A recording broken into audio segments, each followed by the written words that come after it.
Assalamualaikum warahmatullahi wabarakatuh. Perkenalkan, kami dari kelompok 5 ingin mempresentasikan tugas akhir kami yang mengangkat tema proses bug hunting melalui sistem resmi bug hunting atau Bounty yang memang disediakan oleh beberapa pihak untuk dicoba keamanannya. Website yang akan kami lakukan pengecekan adalah website traveloka.com. Sebelumnya, izinkan kami memperkenalkan diri kami masing-masing. Perkenalkan, nama saya Dinda Dikrim Adi, NIM 1824 1010 2009, dan teman saya. Saya Ahmad Gifari Fadamarel, NIM 1824 1010 2073. Perkenalkan, nama saya Arinda Vika Nur Hanifah, NIM 1824 1010 2005. Perkenalkan, nama saya Milan Gede, NIM 1824 1010 2008. Dan memperkenalkan, nama saya Muhammad Zalul Fauzan, NIM 1824 1010 2014. Izinkan saya untuk menjelaskan mengenai tools yang kami gunakan dalam proses bug hunting di website traveloka.com. Tools yang kami gunakan yakni OSP Z Attack Proxy atau ZAP. OSP ini merupakan sebuah komunitas online yang memiliki berbagai proyek untuk memproduksi artikel, metodologi, dokumentasi, aplikasi, serta teknologi yang berbasis free dan open source di bidang keamanan aplikasi website.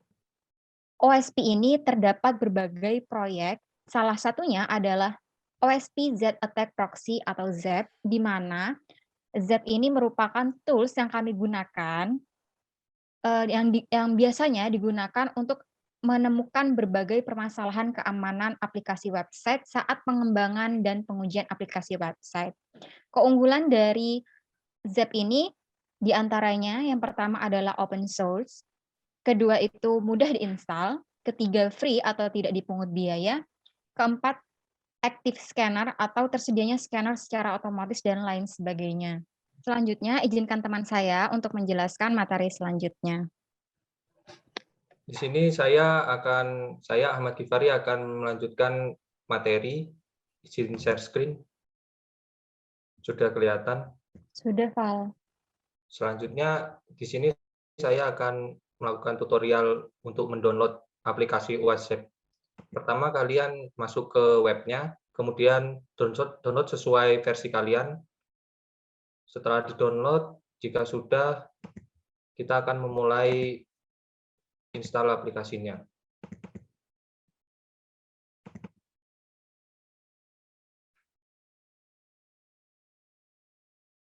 Pertama next, kemudian pilih accept, next, lalu ini pilih standar saja, install. Kemudian finish.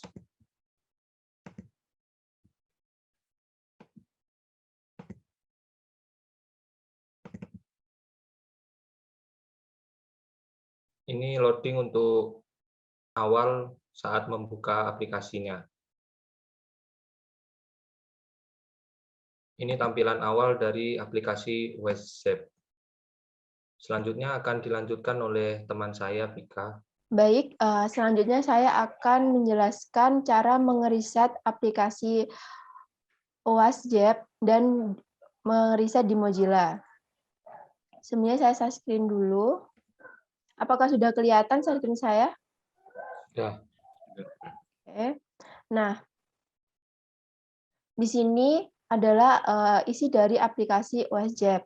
Nah, sebelum kita lanjut ngeriset di Mozilla, kita harus ngeriset dulu di tools-nya. Habis itu kita pilih option. Nah, di sini kita akan men-generate certificates. Nah, kita pilih Dynamical SSL Certificate, terus kemudian kita pilih klik generate. Karena saya sudah men-generate aplikasinya terlebih dahulu, maka saya tidak akan meng-generate lagi. Setelah kita pilih klik generate, selanjutnya adalah save. Untuk save-nya, biasanya saya bisa simpan di desktop atau di tempat file lainnya. Kalau saya nyimpannya di desktop, yaitu osjap.ca. Nah, habis itu save. Karena saya udah save, saya tidak akan meng-save lagi. Nah, setelah di-save, kemudian klik OK. Nah, setelah itu, selanjutnya adalah nge-reset di Mozilla. Kita buka Mozilla dulu. Nah, habis itu kita pilih ini, setting.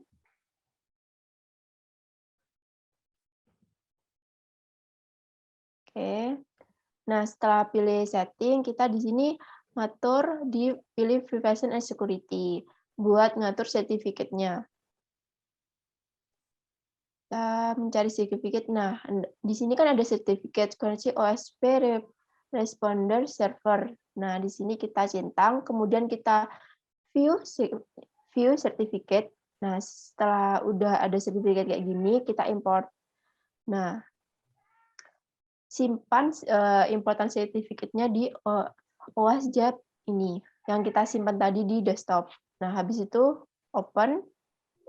Karena saya sudah menyimpan awal tadinya, jadi tidak bisa disimpan lagi.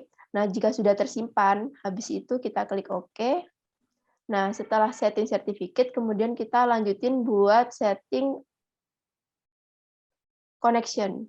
Nah, untuk setting connection-nya di sini, network setting.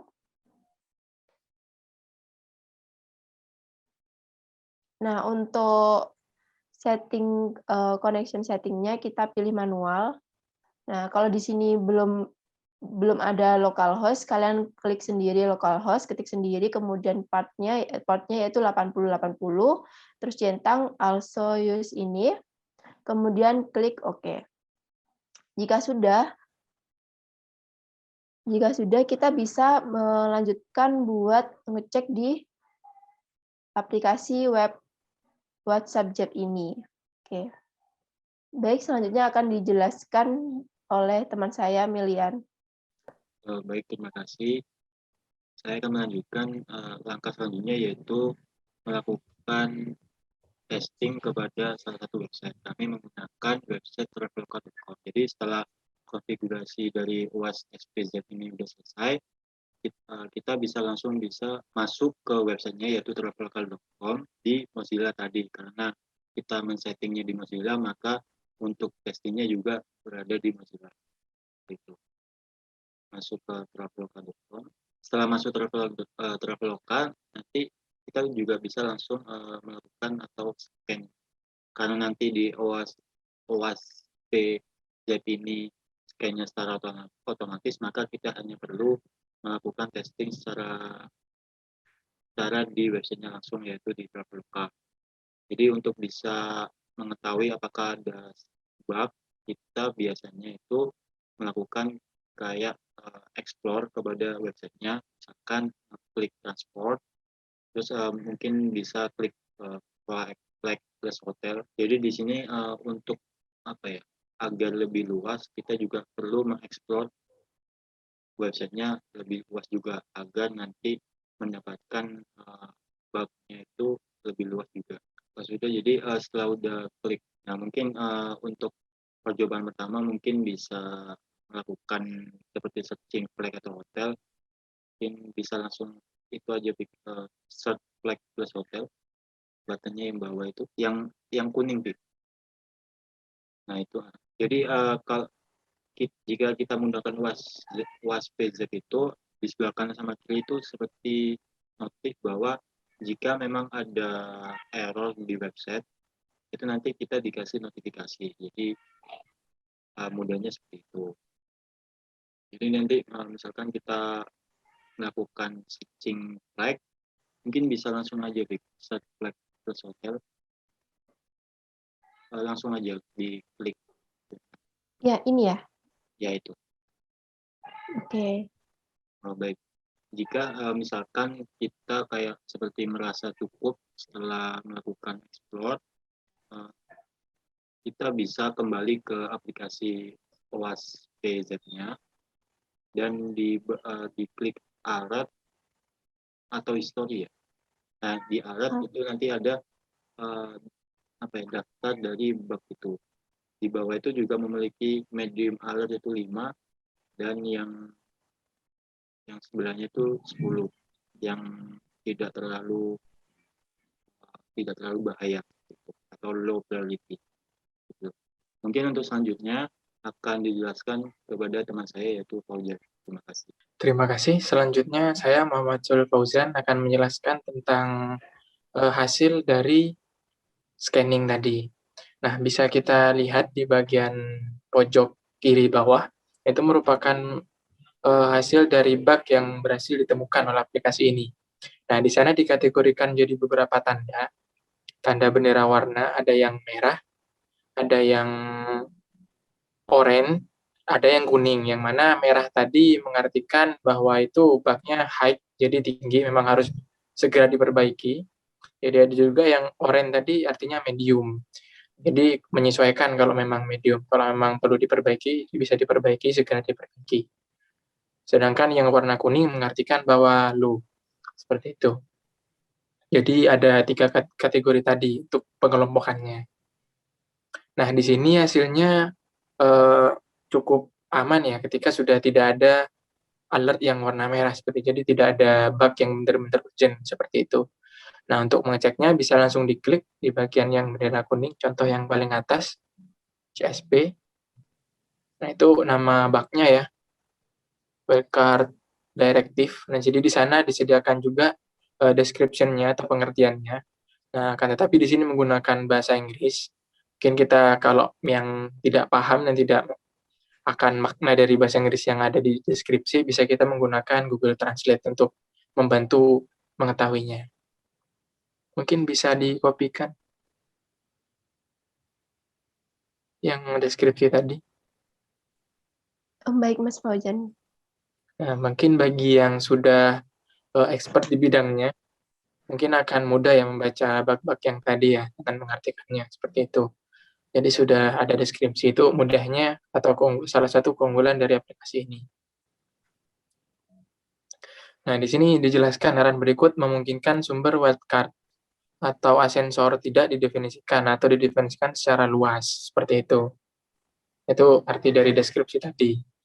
Mungkin yang sudah sangat paham di bidang website mungkin akan tahu apa yang dimaksud dari penjelasan tadi. Nah, di sana juga terdapat solusi dari permasalahan yang tadi dari bug yang sudah ditemukan. Jadi sudah ada solusi juga yang disediakan. Jadi ini sangat membantu dalam mencari bug dari sebuah website seperti itu.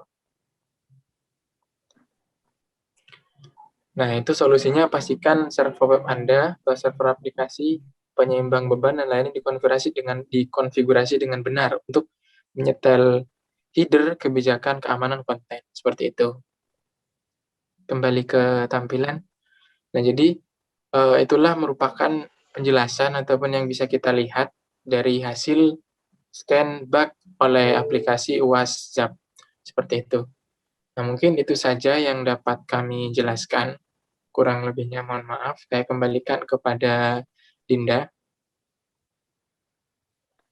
Baik, terima kasih Mas Fauzan. Mungkin itu saja dari kelompok 5. Kurang lebihnya mohon maaf. Wassalamualaikum warahmatullahi wabarakatuh. Waalaikumsalam.